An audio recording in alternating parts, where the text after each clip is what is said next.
यह शायद अब तक का सबसे ऊंचा हवाई आश्रय है जो मैंने देखा है। जब नारू भाई जंगल में घूम रहे थे, तभी उन्हें एक बेहद ऊंचा और मजबूत पेड़ दिखाई दिया। पेड़ को देखते ही दोनों के मन में एक विचार आया। अगर 50 मीटर की ऊंचाई पर एक मजबूत आश्रय बनाया जाए, तो जमीन पर घूमने वाले भालू, भेड़िए और दूसरे जंगली जानवरों से पूरी तरह बचा जा सकता है। रात में भी किसी अनचाहे मेहमान के आने की चिंता नहीं रहेगी।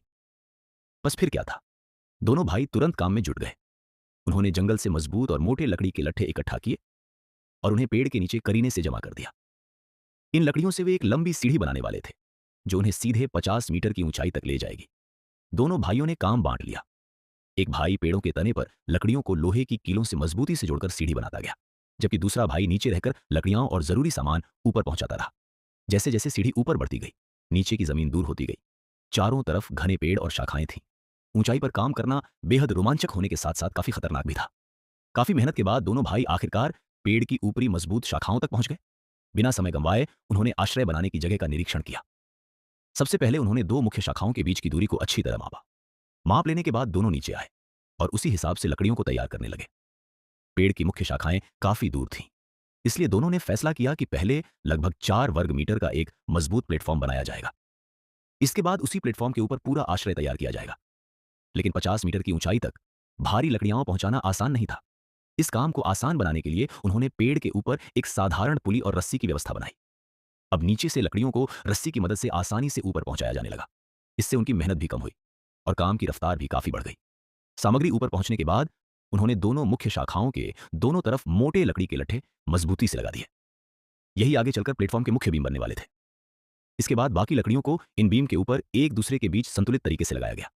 प्लेटफॉर्म को और मजबूत बनाने के लिए बीच में अतिरिक्त सपोर्ट भी लगाए गए। हर जोड़ को रस्सी और लोहे की कीलों से दोहरी मजबूती दी गई, ताकि कोई भी हिस्सा आसानी से हिले नहीं।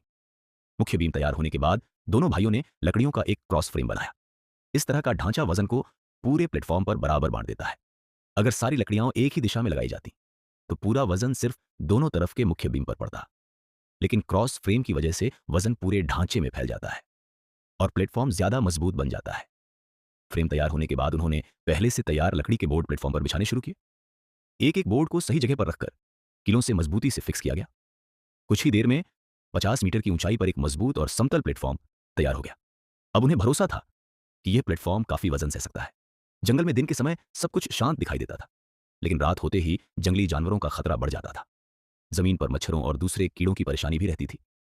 50 मीटर की ऊंचाई पर बना यह प्लेटफॉर्म उन्हें जमीन के खतरों और कई तरह के कीड़ों से काफी हद तक बचाने वाला था। अब शाम होने लगी थी। दोनों भाइयों को पता था कि जंगल का मौसम कभी भी बदल सकता है। अभी आसमान साफ था, लेकिन अगले ही पल बारिश शुरू हो सकती थी। इसलिए उन्होंने रात होने से पहले आश्रय का मुख्य ढांचा तैयार करने का फैसला किया। दोनों ने जल्दी से अपना काम शुरू किया। सबसे पहले उन्होंने लकड़ियों की मदद से दो चौकोर फ्रेम बनाए। इसके बाद मोटे लट्ठों से दोनों फ्रेम को आपस में मजबूती से जोड़ दिया। धीरे धीरे उनके हवाई आश्रय का आकार दिखाई देने लगा। फ्रेम मजबूत होने के बाद उन्होंने ऊपर एक ढलानदार यानी हैंगर जैसी छत का ढांचा तैयार किया। इस तरह की छत बारिश के पानी को आसानी से नीचे गिराने में मदद करती है और पूरे आश्रय को भी ज्यादा मजबूत बनाती है। इसके बाद उन्होंने लकड़ी के बोर्डों को छत की टाइलों की तरह एक के ऊपर एक लगाकर मजबूती से फिक्स कर दिया। जब छत का काम पूरा हुआ, तब तक सूरज लगभग क्षितिज के नीचे जा चुका था। पूरा आसमान खूबसूरत नारंगी रंग की शाम की रोशनी से भर गया था। घना जंगल भी उस समय बेहद शांत और खूबसूरत दिखाई दे रहा था। अब दोनों भाइयों ने बची हुई लकड़ियों से आश्रय की दीवारें बनानी शुरू कर दी। एक एक करके सभी बोर्ड फ्रेम पर लगाए गए। आखिर में उन्होंने लकड़ी का दरवाजा भी लगा दिया और इस तरह 50 मीटर की ऊंचाई पर जंगल के बीच एक पूरा हवाई आश्रय तैयार हो गया।